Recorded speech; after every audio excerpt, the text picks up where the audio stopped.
Por gentileza, acompanhe a leitura que nós faremos agora. Quanto ao mais, meus irmãos, alegrem-se no Senhor. Escrever de novo as mesmas coisas não é um problema para mim, e é segurança para vocês. Cuidado com os cães, cuidado com os maus obreiros, cuidado com a falsa circuncisão, porque nós é que somos a circuncisão. Nós que adoramos a Deus no Espírito e nos gloriamos em Cristo Jesus, em vez de confiarmos na carne. É verdade que eu também poderia confiar na carne. Se alguém pensa que pode confiar na carne, eu ainda mais. Fui circuncidado no 8º dia, sou da linhagem de Israel, da tribo de Benjamim, hebreu de hebreus. Quanto à lei, eu era fariseu. Quanto ao zelo, perseguidor da igreja. Quanto à justiça que há na lei, irrepreensível. Mas o que para mim era lucro, isso considerei perda por causa de Cristo.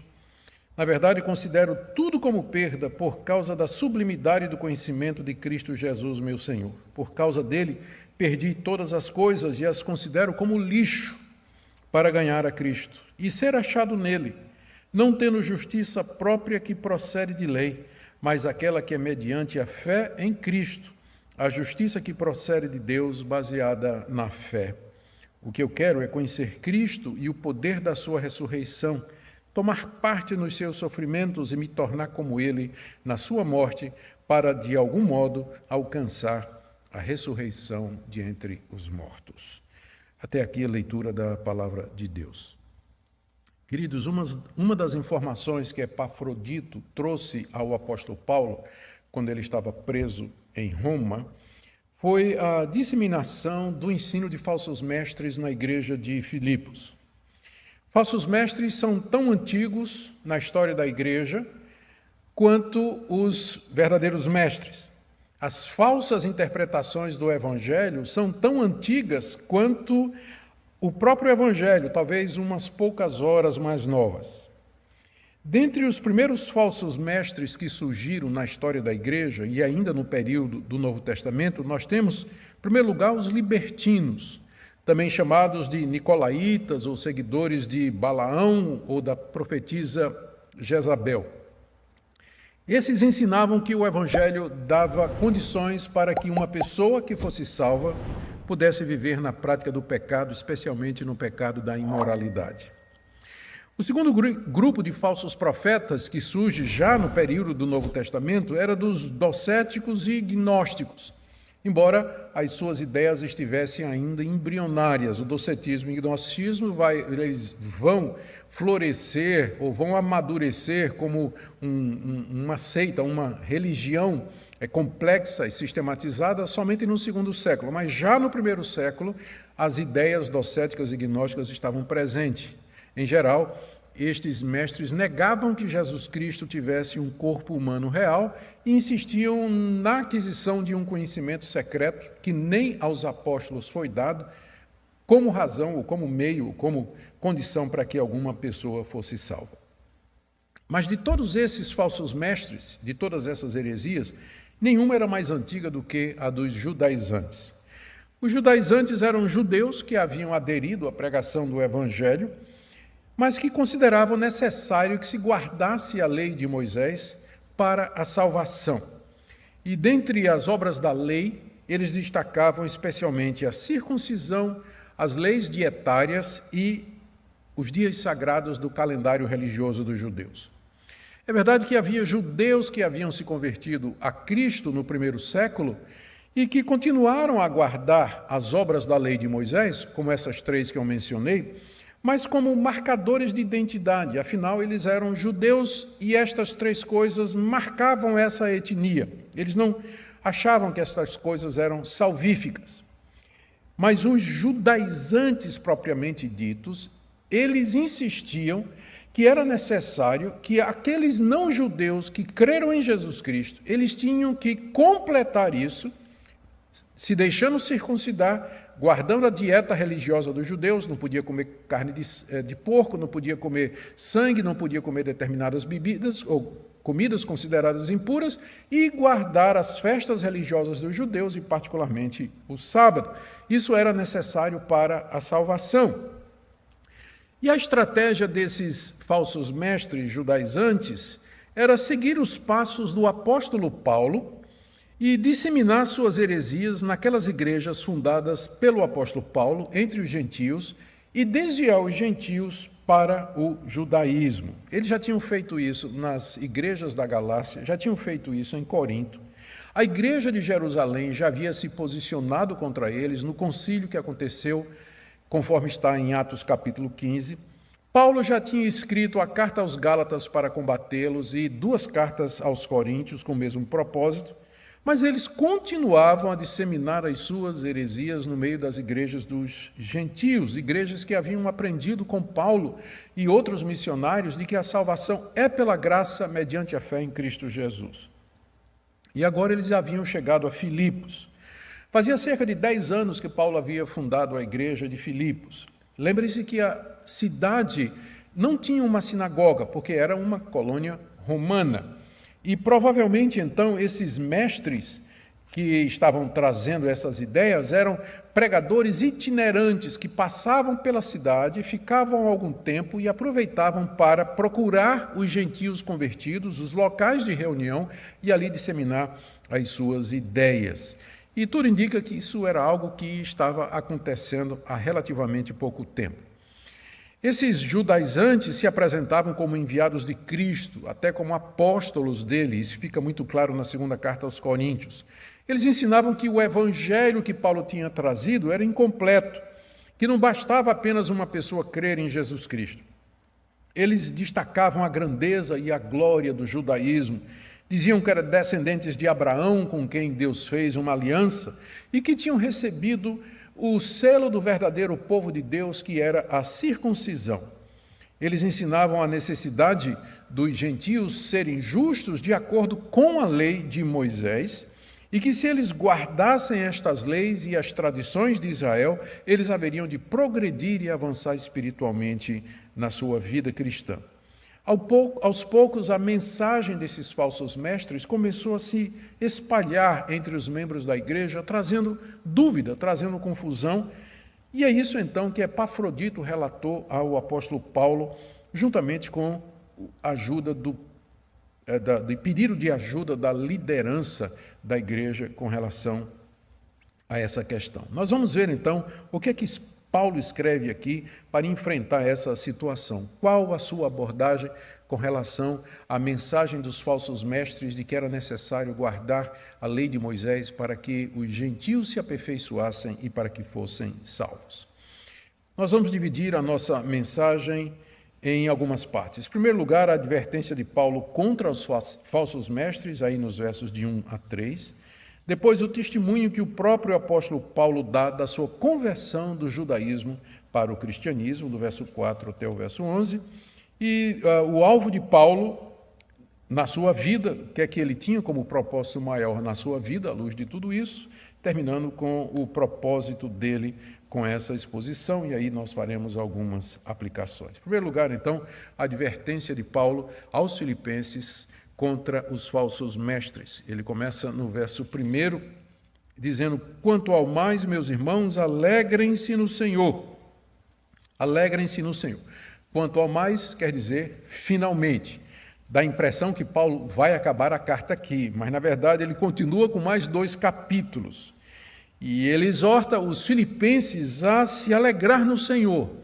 No meio de todos os sofrimentos, no meio de todas as angústias, no meio de todas as dificuldades, a alegria no Senhor é a recomendação que é feita pelo apóstolo Paulo. Ele continua dizendo, ou falando então agora a respeito dos falsos mestres. Ele diz: escrever de novo as mesmas coisas não é um problema para mim e é segurança para vocês. Ou seja, o que Paulo vai dizer agora a respeito dos falsos mestres, ele já tinha dito antes, quer seja nas visitas que ele fez à igreja de Filipos, depois da plantação da igreja, quer seja através de alguma outra correspondência que talvez ele tenha enviado para a igreja. O fato é que Paulo iria repetir algumas advertências contra falsos mestres que ele já tinha feito. E ele diz que isso não era problema para ele, não era alguma coisa entediante, cansativa ou aborrecida. Na verdade, ele diz que isso contribuiria para a segurança deles, Paulo queria que os filipenses estivessem seguros espiritualmente. E a mensagem dos falsos mestres era uma ameaça muito clara e real. Por isso que Paulo não se incomodava de repetir os avisos que ele já tinha feito antes contra o aparecimento de mestres desse tipo nas igrejas. Logo em seguida ele fala então do cuidado que os filipenses deveriam ter com esses mestres. Está aí do verso 2 até o verso 3. Não podemos deixar de notar aqui o tom de ira do apóstolo Paulo e também um tom de ironia. Paulo está irado e ele usa de ironia para descrever o caráter daqueles mestres e a doutrina deles. Quanto ao caráter, Paulo diz aí no verso 2, eles eram cães e eles eram mal-obreiros. Verso 2, cuidado com os cães, cuidado com os maus obreiros. Ele está se referindo aos falsos mestres. A palavra cão era o nome que era usado pelos judeus para se referir aos gentios, uma vez que para o judaísmo do século I, os cães eram animais impuros. Então, era um xingamento que o judeu ortodoxo, conservador, usava com relação aos não-judeus. Estes são cães, animais imundos. Paulo agora faz o contrário. Paulo pega esse adjetivo e usa para os judeus, os judaizantes, dizendo: vocês é que são cães. Cuidado com esses cães, diz o apóstolo Paulo. E não só isso, ele diz ainda: cuidado com os maus obreiros. Ora, esses obreiros, esses pregadores, eles se apresentavam como defensores de boas obras. A ironia de Paulo reside no fato de que ele inverte. Cuidado porque eles são maus obreiros. Eles podem falar de boas obras para a salvação, mas na verdade eles são maus obreiros. E quanto à doutrina, Paulo diz aqui, eles são a falsa circuncisão. Cuidado com a falsa circuncisão. Ainda estou no verso 2. A falsa circuncisão. Aqui há um trocadilho no original grego entre a palavra circuncisão e retaliação, mutilação.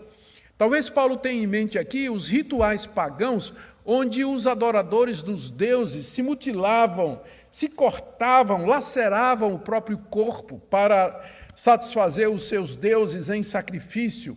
O que Paulo quer dizer é que a circuncisão que estes maus obreiros estavam querendo impor aos gentios era simplesmente uma mutilação, era um laceramento do corpo. Lembrem que a circuncisão consistia na remoção da pele do prepúcio, do órgão masculino. Aquilo não mudava o coração, aquilo não atingia o espírito. E os profetas de Israel já tinham dito isso. Vários profetas diziam: circuncidem o coração de vocês, circuncidem o coração de vocês. A nova tradução na linguagem de hoje resumiu bem o verso 2, dizendo assim, traduzindo dessa maneira: cuidado com os que fazem coisas más, esses cachorros que insistem em cortar o corpo. Alguém pode objetar, não é, que o apóstolo Paulo aqui está xingando os falsos profetas de uma maneira tão veemente e tão forte.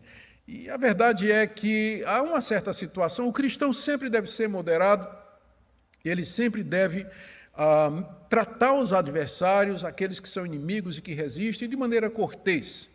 Mas há um limite para isso. E o limite é quando estas pessoas endurecidas, absolutamente cegas, não somente resistem, mas tentam minar a verdade do Evangelho, entrando na obra que eles não começaram, semeando na seara que não é deles, querendo desviar os convertidos da fé em Cristo Jesus, estragando o trabalho de longa data, como, por exemplo, o trabalho que o apóstolo Paulo havia feito em Filipos. Ele se enche de ira e se enche de indignação. Sim, eu creio que há momento em que nós podemos usar de palavras fortes contra os inimigos do Evangelho, jamais contra os meus inimigos. Jamais contra aqueles que me ofendem pessoalmente, mas contra aqueles que ofendem a Deus e contra aqueles que são inimigos do Evangelho, às vezes palavras fortes são necessárias. Os verdadeiros cristãos, ou verdadeiro povo de Deus, o Israel espiritual, diz o apóstolo Paulo no verso 3, somos nós. E aqui Paulo vira o jogo. Os falsos mestres apareciam lá em Filipos dizendo que eles eram o povo de Deus e que eles tinham a marca do povo de Deus, que foi a circuncisão, o sinal da aliança que Deus deu a Abraão. Está lá no livro de Gênesis. Mas Paulo agora diz, nós é que somos o verdadeiro povo de Deus, porque nós é que temos a verdadeira circuncisão. Nós temos aquilo que a circuncisão simbolizava, que era o novo nascimento, a mudança de coração operada pelo Espírito Santo em nós. Veja como Paulo diz isso no verso 3. Nós é que somos a circuncisão. Nós que adoramos a Deus no Espírito e nos gloriamos em Cristo Jesus, em vez de confiarmos na carne. São três descrições ou características do verdadeiro povo de Deus em contraste com a alegação daqueles falsos mestres.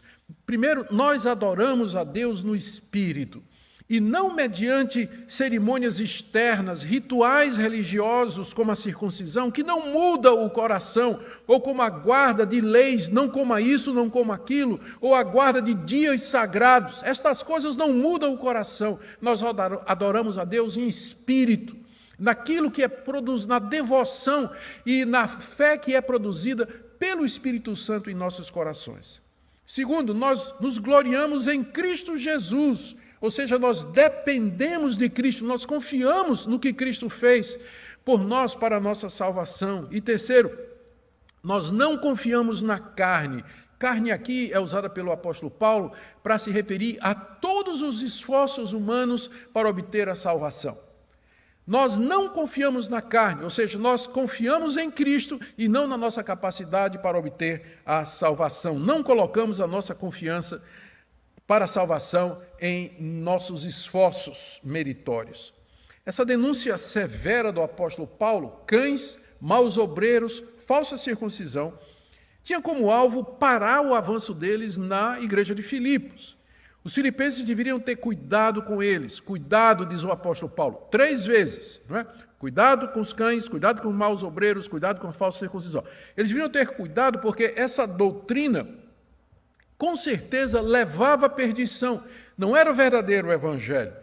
Ela corrompe a verdade e a prática cristã e acabaria por dividir a igreja, como, na verdade, os judaizantes já tinham feito em outros lugares. Por isso que era tão sério, por isso que Paulo usa palavras tão graves na hora de descrever o caráter e a doutrina destes homens. Mas é necessário contrapor o seu próprio testemunho a essa altura, entende o apóstolo Paulo. Capítulo 3, de 4 a 11, ele apela para a sua própria experiência pessoal. Ele que tinha sido judeu praticante, e que tinha descoberto que não funcionava mesmo. Apelar para a sua própria experiência, a sua experiência pregressa, passada, era alguma coisa que Paulo só fazia quando estritamente necessário. E quando ele fazia isso, ele fazia sempre com ressalvas. E aqui ele se refere abertamente ao seu passado no judaísmo e compara com os judaizantes.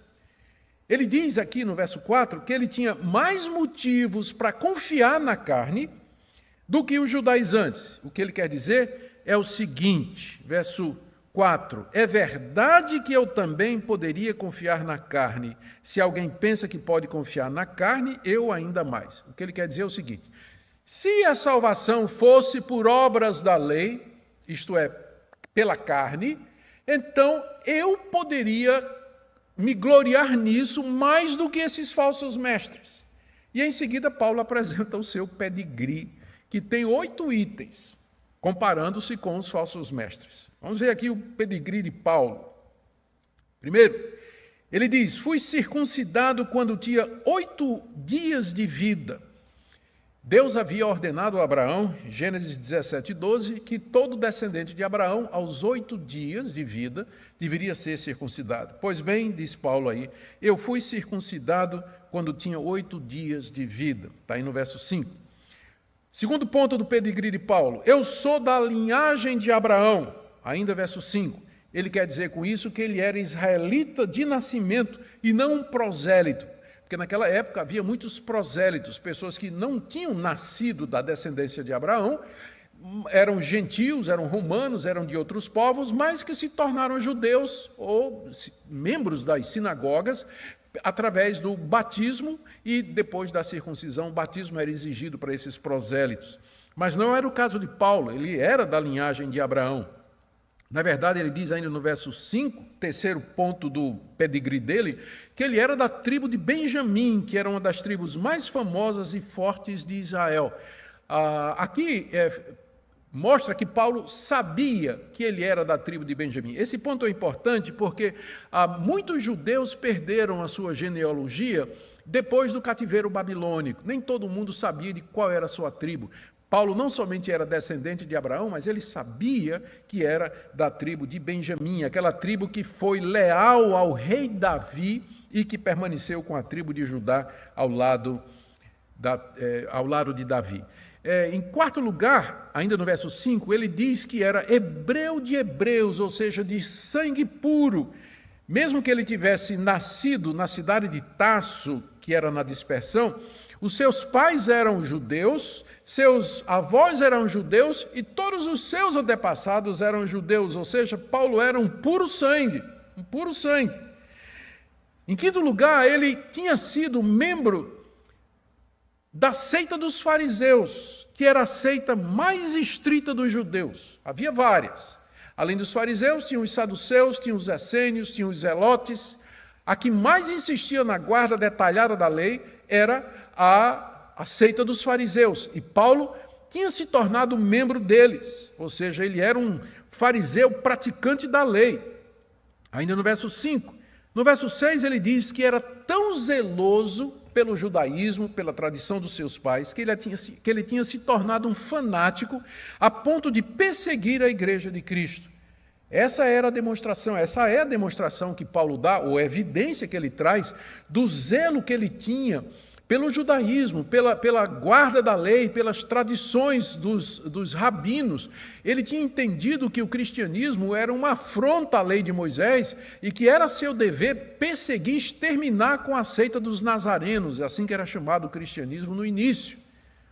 E ele tinha se dedicado a fazer isso, como a gente lê no livro de Atos. Além disso, ainda no verso 6, Paulo diz assim, que ele era irrepreensível no que diz respeito à justiça da lei. Ninguém poderia acusá-lo quanto ao cumprimento meticuloso daquela lei e das tradições dos judeus. O que é que Paulo quer dizer aqui? É que se a justificação fosse pelas obras da lei, Paulo certamente seria o primeiro a ser justificado. E também que se alguém pudesse se gloriar ou confiar na carne para a salvação, esse alguém era Paulo, muito mais do que aqueles judaizantes que estavam chegando ali. Mas era dessas coisas que os judaizantes se gloriavam, e Paulo tinha feito a mesma coisa antes. Contudo, aqui está o ponto e a razão pela qual Paulo apresenta o seu pedigree. Como eu disse, ele não gosta de fazer isso, de se gloriar. Contudo, Paulo havia chegado a compreender que tudo isso em que ele antigamente tinha se gloriado, nada mais era do que arrogância, orgulho e vaidade carnal e humana. E embora Paulo não mencione aqui, mas o evento que marcou sua vida e o momento de transição, aquele momento em que seus olhos se abriram para ele ver que tudo aquilo em que ele se gloriava não era nada, foi quando Cristo lhe apareceu no caminho de Damasco, quando ele estava a caminho daquela cidade para perseguir os cristãos, prendê-los e trazê-los cativos a Jerusalém, onde provavelmente alguns deles seriam mortos.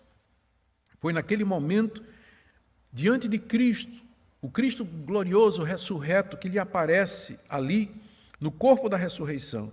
É ali que Paulo entende que a justiça de Deus, a justificação que procede de Deus, era mediante a fé em Jesus Cristo, e não pela guarda meticulosa da lei, pela etnia e pelo selo da aliança, a circuncisão, como ele tinha pensado até então. E a partir daí, do verso 7 até o verso 9, Paulo estabelece esse contraste entre o conceito de salvação judaico ensinado pelos judaizantes como sendo necessário e a salvação pela fé em Cristo Jesus que Paulo, ex-fariseu, havia descoberto. E ele faz isso na forma de 4 contrastes que eu quero ver com vocês. O primeiro, o contraste entre perda e lucro, no verso 7. Mas o que para mim era lucro, Isso considerei perda por causa de Cristo Jesus. Antes, Paulo considerava a prática judaica como lucro, como uma vantagem sobre as demais pessoas no que diz respeito à salvação e algo que lhe colocaria no favor de Deus, algo que lhe garantiria a salvação. Ele via o seu farisaísmo como sendo a sua religiosidade, como sendo algo lucrativo, algo que traria vantagem, algo de valor. Mas agora, ele conheceu Jesus Cristo. Tudo isso, então, que antes ele valorizava, ele diz aqui, se tornou como perda. Ele viu que tinha sido uma perda de tempo, uma perda de esforço, uma perda da sua vida, do tempo da sua vida. Eram coisas sem valor comparados com Cristo. E Paulo, então, renuncia à glória do judaísmo, ele renuncia a buscar a salvação pelas obras, para que ele possa receber gratuitamente a justificação que vem de Deus pela fé em Cristo Jesus. Note que isso é mais difícil do que renunciar a uma vida de pecado. É mais fácil uma pessoa que está vivendo no pecado, chafurdando na lama do pecado, se quebrantar, se arrepender e crer em Jesus como seu único Salvador, aceitando o perdão de Deus, do que um religioso arrogante e endurecido, um moralista, como era o apóstolo Paulo. Por isso que Jesus disse uma vez para os fariseus que as prostitutas e os publicanos entravam no céu primeiro do que eles. Porque é muito difícil para um moralista, para o religioso, para aquela pessoa que se considera justa, é muito difícil para ela ver o seu próprio estado, se arrepender, se quebrantar, pedir perdão a Deus, renunciar à sua moralidade, à sua justiça própria e receber gratuitamente a justiça de outro, que é Jesus. Paulo considerou toda aquela moralidade, toda aquela religiosidade como perda. Aquilo que antes ele considerava lucro, agora considera perda por causa de Cristo Jesus. O segundo contraste que ele faz nessa mesma direção, notemos que nem sempre dá para fazer uma distinção muito clara entre um contraste e outro, é entre perda e sublimidade, que está aí no verso 8 que eu leio agora. Na verdade, considero tudo como perda, por causa da sublimidade do conhecimento de Cristo Jesus, meu Senhor.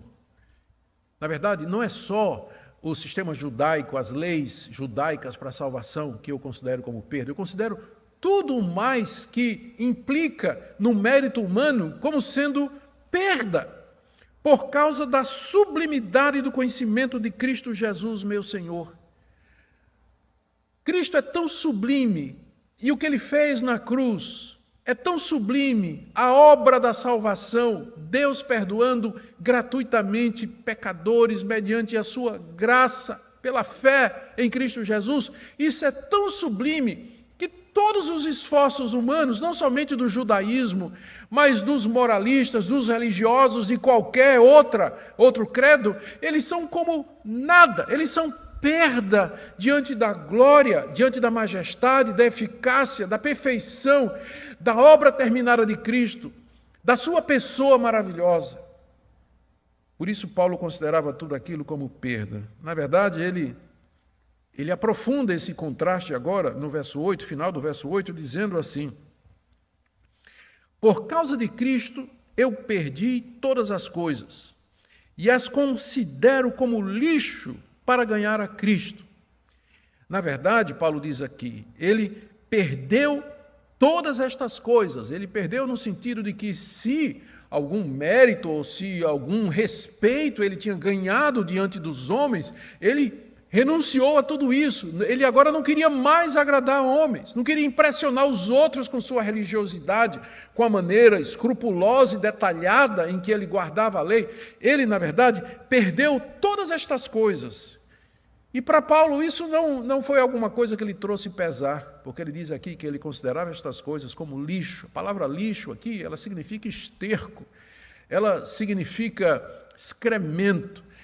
E algumas versões, por conta da linguagem, preferem colocar refúgio ou lixo, mas é essa palavra mesmo que você está pensando que o apóstolo Paulo está usando aqui. Ele considera toda a sua religiosidade, todos os seus esforços para obter a salvação e a justificação, exatamente como aquilo que vai para o lixo, aquilo que não tem valor. E, finalmente, aqui no verso 9, o último contraste é entre justiça própria e justiça de Deus, onde Paulo expõe de maneira sintética a diferença entre o ensino dele, que ele aprendeu de Deus, e o ensino dos falsos mestres. Aqui no verso 9, que diz assim. Ele diz no final do verso 8, por causa de Cristo perdi todas as coisas e as considero como lixo para ganhar a Cristo e ser achado nele, não tendo justiça própria que procede de lei, mas aquela que é mediante a fé em Cristo, a justiça que procede de Deus, baseada na fé. Aqui, então, há o contraste entre esses dois sistemas de salvação. De acordo com Paulo, que conhecia muito bem, que tinha passado a maior parte da sua vida tentando se salvar nesse sistema, ele chama a tentativa de salvação mediante as obras da lei como sendo justiça própria, ou seja, uma justiça que é resultado do seu próprio esforço, do seu merecimento, da sua santidade, da sua moralidade, da sua capacidade de observar detalhadamente a lei de Moisés. Chama-se justiça própria. Segundo, ela procede de lei, ou seja, quem vai lhe declarar justo é a lei. A lei vai examinar você e vai dizer, você cumpriu isso, você é justo. Então, a justiça própria, ela procede ou ela é declarada pelo referencial que uma pessoa tem, pelo referencial que o moralista tem ou que o religioso tem. Em contraste, Paulo tinha descoberto, primeiro, que a verdadeira justiça é aquela que é mediante a fé em Cristo Jesus. Não é por obras, não é pelo que eu faço, não é pelo que eu mereço, mas é com base nos méritos de Cristo. Ela vem, Deus nos imputa a justiça de seu Filho. Em vez de nós obtermos a justiça pelo mérito, Deus simplesmente nos considera justos. Ele coloca na nossa conta, que está no negativo, Ele coloca o que é necessário para que o saldo se torne positivo. Ele transfere para nós a justiça de Cristo. Portanto, é a justiça que vem pela fé em Cristo Jesus. A justiça que procede de Deus, essa é a grande diferença. Quando Paulo era fariseu, a justiça que ele tinha procedia dele e da guarda da lei. Mas em Cristo Jesus, a nossa justiça procede de Deus. Quando eu falo justiça, é justificação. A minha justificação procede de Deus. É Deus quem me declara justo. Isso significa que Ele me considera como justo. Significa que Ele perdoa os meus pecados, que Ele não leva em consideração os meus erros, e Ele me trata como se eu nunca tivesse cometido pecado diante dEle, a ponto de Paulo dizer na carta que escreveu aos Romanos, agora, pois, não há mais nenhuma condenação para aquele que está em Cristo Jesus. Esse é o resumo do que eu diria das duas únicas religiões que existem no mundo. A gente pode ficar confuso pensando no número enorme de religiões que existem. De fato, há muitas. Mas se você analisar estas religiões quanto à soteriologia, ou seja, a doutrina da salvação, o que é que elas ensinam sobre a maneira pela qual a pessoa pode se relacionar com Deus, se religar a Deus, voltar para Deus, ser aceito por Deus, ser perdoado por Deus e herdar a felicidade eterna, seja ela o que for. Se você procurar fazer essa síntese, você vai descobrir que, no final, só tem dois caminhos. Primeiro, aquele caminho em que a felicidade é religiosa, e isso ele faz com tanta frequência, e ele faz com tanta dedicação, que, no final, a divindade que ele adora, qualquer que seja, vai dizer, bem-vindo, você conseguiu, você obteve os méritos necessários, você pode entrar aqui agora no paraíso, no nirvana, você pode entrar aqui no que quer que seja aquilo que representa naquela religião a felicidade eterna. O cristianismo histórico e bíblico é a única religião onde a salvação é de cima para baixo. É de cima para baixo. É Deus que vem ao encontro do pecador. É Deus quem justifica, é Deus quem nos perdoa, é Deus quem nos recebe, é Ele que toca o nosso coração, Ele que abre os nossos olhos, Ele que produz em nós convicção de pecado. E é Ele então que coloca diante de nós, de uma maneira irresistível pelo Seu Espírito Santo, a sublimidade do conhecimento de Cristo. Você pode entender porque é que o apóstolo Paulo se rendeu, quando ele compreendeu, quando ele viu a glória de Cristo. Tudo mais virou esterco, tudo mais virou lixo diante da glória do Evangelho, diante da perfeição do plano de Deus. Por que Paulo está dizendo tudo isso? Ele quer que os filipenses tenham cuidado com as pessoas, com aqueles mestres que estavam passando essa mensagem que no final era uma tentativa de fazê-los decair daquela graça, daquele evangelho puro, único e verdadeiro. Paulo termina essa parte falando do alvo que ele tinha na sua vida. Uma vez que ele foi justificado pela fé, uma vez que ele recebeu a justiça de Deus, o alvo da sua vida está aí nos versos 10 e 11. Agora que ele tinha conhecido a Cristo, o seu intenso desejo era conhecê-lo mais e mais. Verso 10, o que eu quero é conhecer a Cristo. Paulo já conhecia Cristo. O que ele está dizendo aqui é que ele quer conhecer mais. Ele quer prosseguir no conhecimento de Cristo, que é tão sublime, é tão maravilhoso. E Paulo desejava isso. Há uma progressão na vida cristã, há um avanço na vida cristã. A vida cristã de Paulo não se resumiu àquilo que aconteceu no caminho de Damasco, mas ele queria mais, ele queria progredir e avançar. E isso só era possível mediante o conhecimento de Cristo, e não pelo aperfeiçoamento através de práticas religiosas. Ele, na verdade, ansiava conhecer e experimentar o poder da sua ressurreição. Ainda o verso 10, ele diz aqui, eu quero conhecer a Cristo e o poder da sua ressurreição. O poder da ressurreição de Cristo é uma referência ao poder que Cristo exerce, ao poder que Cristo ministra depois que ele ressuscitou dos mortos e se assentou no trono da sua glória, no trono do universo. E de lá ele ministra o poder da ressurreição para os seus servos. Era esse poder que Paulo queria experimentar. É esse poder que nós experimentamos aqui nesse mundo, que nos traz vitória sobre o pecado, vitória sobre a culpa, vitória sobre o domínio do pecado em nós. É esse poder que nos dá perseverança no meio das tribulações, que nos dá coragem diante do martírio e que nos prepara para a glória. Conhecer o poder da ressurreição de Jesus Cristo aqui é o anseio mais profundo do crente verdadeiro. Para nós não basta saber que nós estamos perdoados, nós queremos mais, nós queremos experimentar no dia a dia esse poder.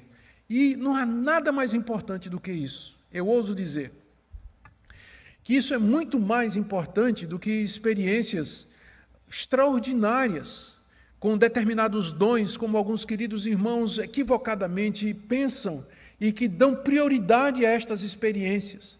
Nada se compara a você conhecer a Cristo e o poder da sua ressurreição, que se manifesta não tanto nessas coisas extraordinárias, mas na mudança do seu caráter, na sua santificação, no seu avanço em santidade, em domínio da sua vontade, mortificação do pecado e adquirir um caráter santo. É isso que Paulo desejava. Ele queria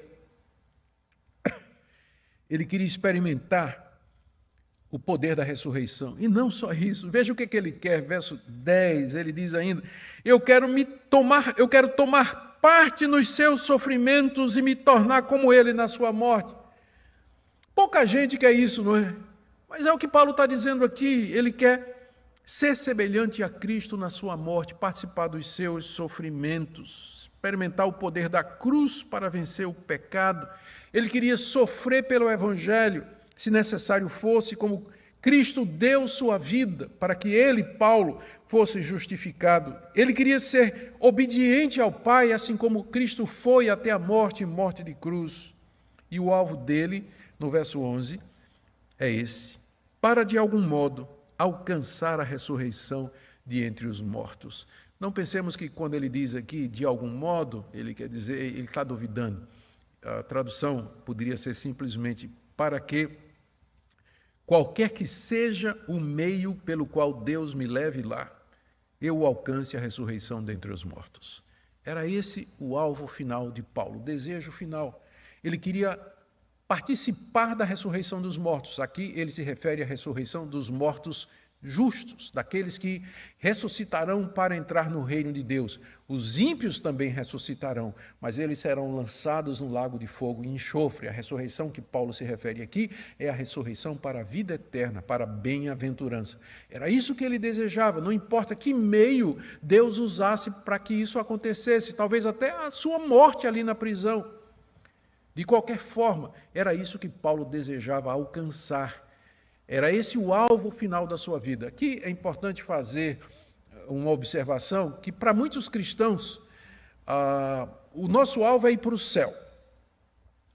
Acontece que o céu é um estado intermediário. O céu é para onde a gente vai depois que morre. Nós morremos, nós entramos imediatamente no céu. Nosso corpo está morto, ele será desfeito aqui na terra, como Deus avisou Adão: tu és pó e ao pó tornarás. Mas o nosso espírito, a nossa alma, ela vai para a presença de Deus e ali ela aguarda a ressurreição dos mortos, consciente, em alegria, em gozo, antecipando a bem-aventurança na presença de Deus. Quando Cristo voltar, então haverá a ressurreição dos mortos e os vivos serão transformados. É a isso que Paulo se refere aqui. E essa deve ser a nossa esperança final. É isso que deve ser o nosso alvo, alcançar a ressurreição dos mortos. Mas isso não se alcança através do esforço próprio, guarda de leis, observância de rituais religiosos, moralidade. Isso é resultado da obra que Deus já começou em nós, quando Ele nos justifica mediante a fé em Cristo Jesus. Primeiro Deus nos justifica, depois Ele nos santifica e depois Ele nos ressuscita e dá a vida eterna. É isso que Paulo aguarda aqui, é isso que ele deseja. E é esse o verdadeiro progresso espiritual, mediante a união com Cristo e não mediante a guarda das obras da lei. Com isso tudo, Paulo deseja expor a verdadeira intenção daqueles falsos mestres, com certeza não era o bem dos crentes de Filipos, expor a falácia da mensagem deles, uma mensagem que não procedia de Deus, era uma mensagem carnal, senão diabólica, contrastar a mensagem deles com a sublimidade do conhecimento de Cristo, do plano da redenção mediante a fé no Salvador e pela graça de Deus, e encorajar os filipenses a repudiar com todas as veras do seu coração esses mestres e o ensino deles. Por isso que Paulo é tão forte aqui na carta aos filipenses quando trata desses mestres. Eu quero tirar 4 lições aqui para nós encerrarmos a nossa exposição dessa noite. A primeira e mais óbvia é a necessidade que hoje, nos nossos dias, também nós temos de combater falsos mestres e falsos ensinos. É um erro que tem consequências graves, daqueles evangélicos que dizem que doutrina não importa, que teologia não importa, o que importa é você amar a Deus e amar o seu próximo, e falar de Jesus. Vocês estão vendo a importância aqui da doutrina? Se doutrina não fosse importante, você acha que Paulo faria essa denúncia e essa exposição da heresia dos falsos mestres? Se doutrina não fosse importante, Paulo podia escrever para a igreja de Filipos e dizer: não, gente, não se preocupa não, esse pessoal é gente boa, deixa eles ensinar isso aí, vocês acreditam se quiser, não vai fazer diferença. Vocês acham que Paulo faria isso?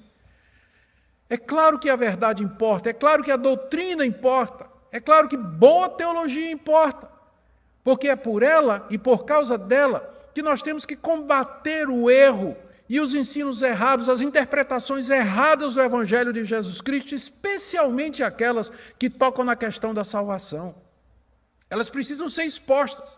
E hoje, no meio da igreja evangélica, há muitos judaizantes, há muitos libertinos, há muitos gnósticos, há muitos docetistas. Essas heresias, elas simplesmente mudam de roupa, mudam de rótulo, mas elas permanecem as mesmas. E o combate a elas é do mesmo jeito. Enfatizar a sublimidade de Cristo, a justiça de Deus mediante a fé, pela graça. Só isso pode atender às demandas do nosso coração pecador. A segunda lição que eu quero tirar aqui é que esse texto, ele nos ensina de maneira indireta, mas muito clara, a falência do sistema de culto do Antigo Testamento, que era baseado em cerimônias religiosas, em rituais como a circuncisão, a dieta religiosa dos judeus, a celebração daquelas festas e outras datas, eventos do calendário sagrado. Isso tudo já passou, isso faz parte do Antigo Testamento, não tem mais nada a ver conosco, que cremos em Cristo e servimos a Deus pelo Espírito, num culto simples, sem estas cerimônias religiosas. E aqui eu não posso deixar de falar contra os judaizantes modernos. Apesar de tudo que Paulo disse na carta aos Gálatas, apesar de tudo que Paulo disse na segunda aos Coríntios, apesar da carta aos Hebreus, apesar da carta aos Colossenses e de outros livros do Novo Testamento, onde fica muito claro que o sistema judaico ele já feneceu, ele já passou, sendo completado, realizado no Evangelho de Cristo Jesus, você ainda encontra igrejas que promovem rituais judaicos. Trazer a Arca da Aliança, pastores que botam quipá, botam estola de rabino, que tem candelabro com os sete braços, que celebram as festas de Israel, que levam o povo para a terra de Israel, batiza o povo lá na terra de Israel, traz azeite lá de Israel, traz um pouquinho de pó que foi raspado das muralhas do Muro da Lamentação de Israel, como se essas coisas tivessem algum valor. Elas são frutos só do misticismo, quando não da ganância e do oportunismo de alguns mercenários que querem ganhar dinheiro em cima disso. Eu não estou dizendo que toda caravana para Israel ela tem esse propósito, né, ou que é levado por esses motivos, que certamente não. Né? É válido você conhecer aquela terra maravilhosa onde a história bíblica se desenrolou, mas é só isso, nada mais do que isso. Entretanto, ainda hoje, pessoas continuam com esse misticismo, apesar de passagens como essa, onde o apóstolo Paulo diz, nós somos a verdadeira circuncisão, nós somos o verdadeiro Israel, nós somos o verdadeiro povo de Deus. Terceira lição aqui, muito clara, é que o homem é justo ou justificado diante de Deus, não por suas obras, quaisquer que sejam, mas mediante a justiça que procede de Deus pela fé em Cristo Jesus. Eu queria que você meditasse nisso, você que está me escutando. Em que é que você se gloria? Onde está a sua confiança? De que você vai alcançar a ressurreição dos mortos, a bem-aventurança e a vida eterna. Está na sua religiosidade? Está no cumprimento dos deveres religiosos? Está no perfazer rituais passados pela sua igreja? Frequentar a sua igreja? Fazer campanha? Fazer propósito? Dar o dízimo? Eu não estou dizendo que essas coisas elas são necessariamente erradas. Errado é você confiar nelas, você depender delas como se elas fossem trazer avanço na sua vida espiritual ou a sua justiça diante de Deus. E por último eu queria trazer essa lição. Pelo que Paulo nos ensina aqui, nós podemos experimentar aqui nesse mundo o poder da cruz e o poder da ressurreição em nossa vida diária. Não é isso que você deseja? Não é isso que você almeja? Experimentar o poder da ressurreição de Cristo, o poder da sua cruz. Isso pode significar quebrantamento, humilhação, arrependimento, sofrimento, como Paulo lá na prisão, por amor a Jesus Cristo. E pode significar também vitória sobre o pecado, vitória sobre a corrupção dos nossos corações, uma vida de santidade e pureza em que nós renunciamos a nós mesmos por amor a Cristo e nos nossos irmãos, e onde também nós podemos nos alegrar profundamente. Veja que Paulo começa essa sessão dizendo, quanto ao mais, irmãos, alegrai-vos no Senhor. Nós podemos nos alegrar profundamente na justificação concedida gratuitamente pelo nosso Deus. Amém? Que Deus abençoe essa palavra no seu coração, esse é meu desejo. Ore comigo agora. Pai querido, que evangelho sublime, que evangelho maravilhoso, que graça o Senhor nos concedeu. Eu peço pelos que me ouvem, por aqueles que ainda confiam na carne, que dependem dos seus esforços para alcançar a ressurreição ou para a vida eterna no entendimento deles. Que nessa noite fique clara, Senhor, a justiça que vem do Senhor pela fé em Cristo Jesus.